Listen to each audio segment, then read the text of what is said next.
Have you ever felt like one child can do no wrong in your family, while another child seems to be blamed, criticized, or overlooked?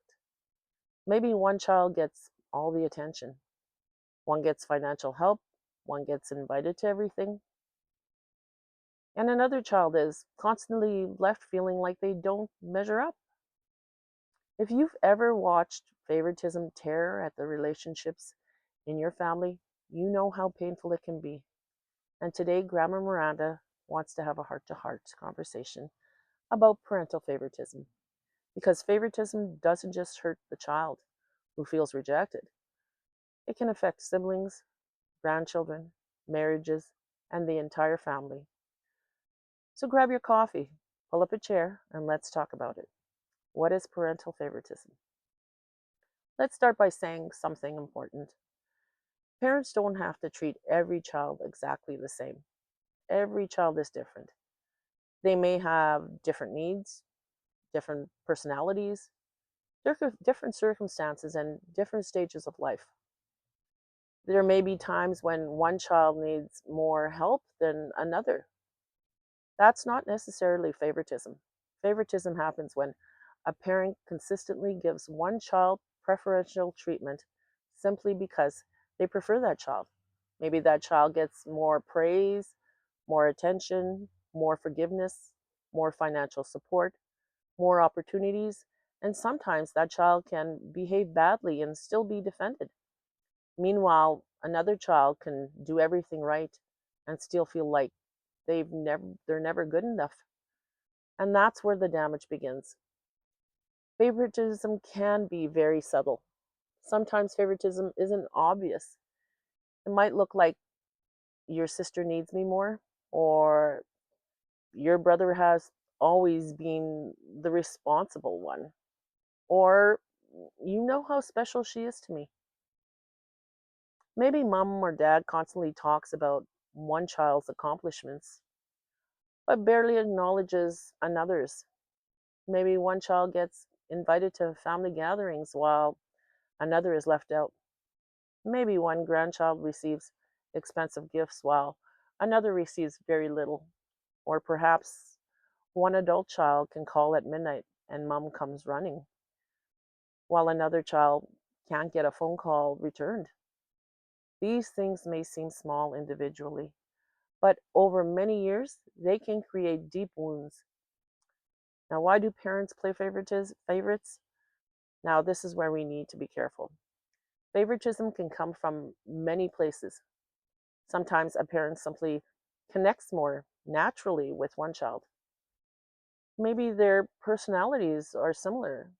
Maybe they share the same interests. Sometimes a parent feels protective toward a child who has struggled. Sometimes they feel guilty about something that happened in the past and try to compensate for it.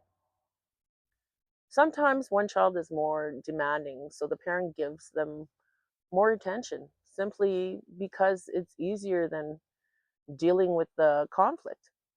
And sometimes, unfortunately, parents genuinely have a favorite. That can be difficult to admit.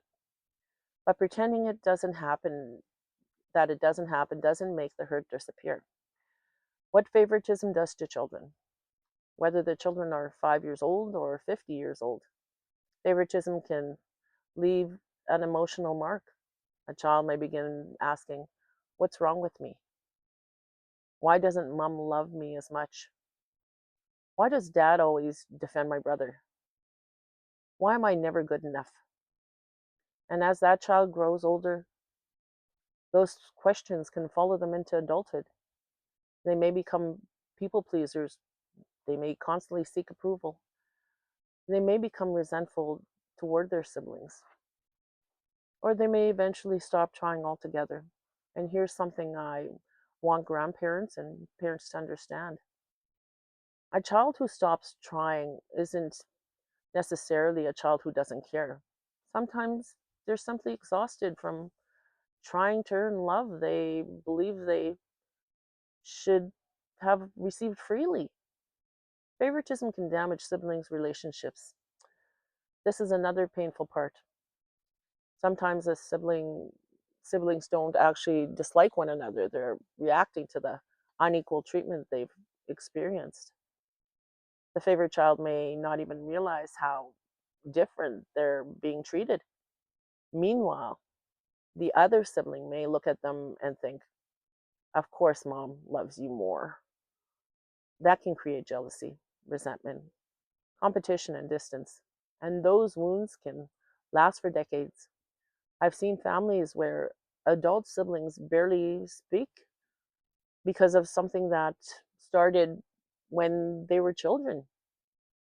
That's heartbreaking because childhood favoritism can become adult family division. What if you are the parent who is playing favoritism? Now, let's turn the mirror around for a moment. If you're a parent watching this and you're thinking, Grandma, I might actually be doing this, don't become defensive.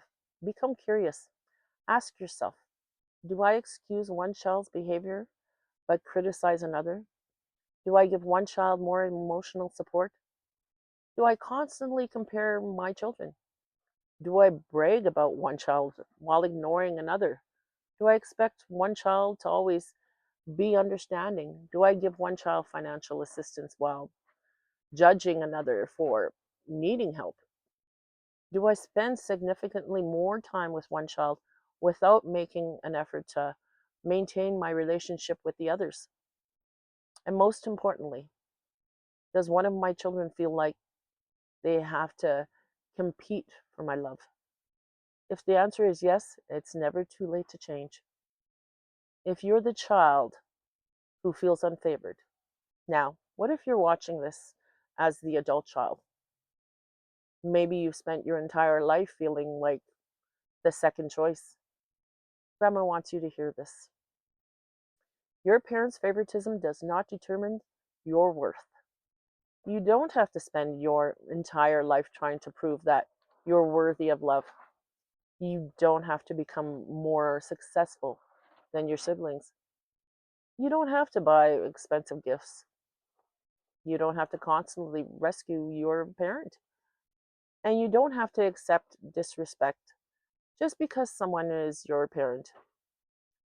Sometimes the healthiest thing you can do is stop competing for a position you should never have had to compete in the first place. Set healthy boundaries.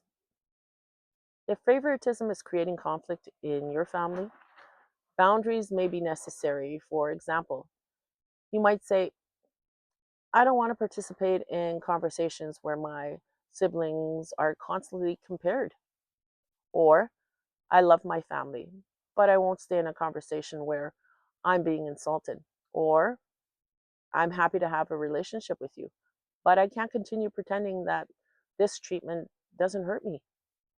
Boundaries aren't punishments, they're ways of protecting your emotional well being. And remember, you can love someone and still have boundaries with them. Don't make the grandchildren pay the price. Now, this is especially important for grandparents. If there's favoritism between your adult children, please be very careful about allowing that conflict to spill over onto your grandchildren. Your grandchildren didn't create the family problem.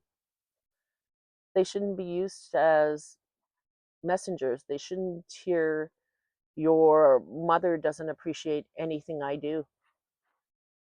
They shouldn't be pressured to choose sides. And one grandchild shouldn't be punished because you're angry with their parent. Children deserve the freedom to love their family members without carrying adult family conflicts on their shoulders. Can favoritism be fixed? Sometimes, but everybody has to be willing to participate. If you're the parent, acknowledge the behavior. If you're the adult child, communicate your feelings honestly. If you're the sibling, trying to understand that everyone's experience may be different, and if the family can't resolve things alone, professional family counseling may sometimes be helpful. But here's the difficult truth. You cannot force another person to change. You can only decide how you will respond. Sometimes you have to stop chasing fairness. This might be one of the hardest lessons of all. We naturally want our parents to say, I'm sorry. We should have treated you differently. You deserve better. And sometimes they will, but sometimes they won't. Sometimes the person who hurt us doesn't have the emotional ability to understand the damage they caused.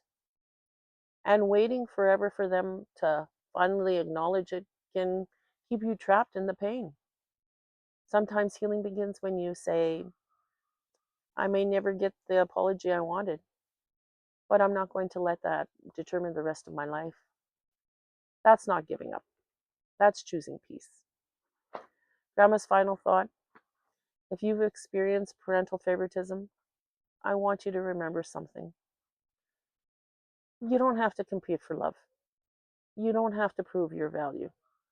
You don't have to become someone you're not just to earn someone's approval. And if you're a parent or grandparent watching, take a good look at your family relationships. Ask yourself, does everyone in my family know they are loved? Not treated identically, not given identical things, but loved, seen, heard, and valued. Because our children may forget the toys we bought, they may forget the vacations we took. They may often remember how they felt when they were standing in the room with us. So let's give them something worth remembering. Let's give them a family where they don't have to compete for a place at the table. I'm Grandma Miranda. And remember, you can't always change your family's behavior, but you can choose what kind of love, boundaries, and peace you bring to the family table. If this conversation spoke to you, please subscribe and ask Grandma Miranda. Leave me a comment and share this video with someone who may need to hear it. And I'll see you next time, right here at Grandma Miranda's. Bye for now.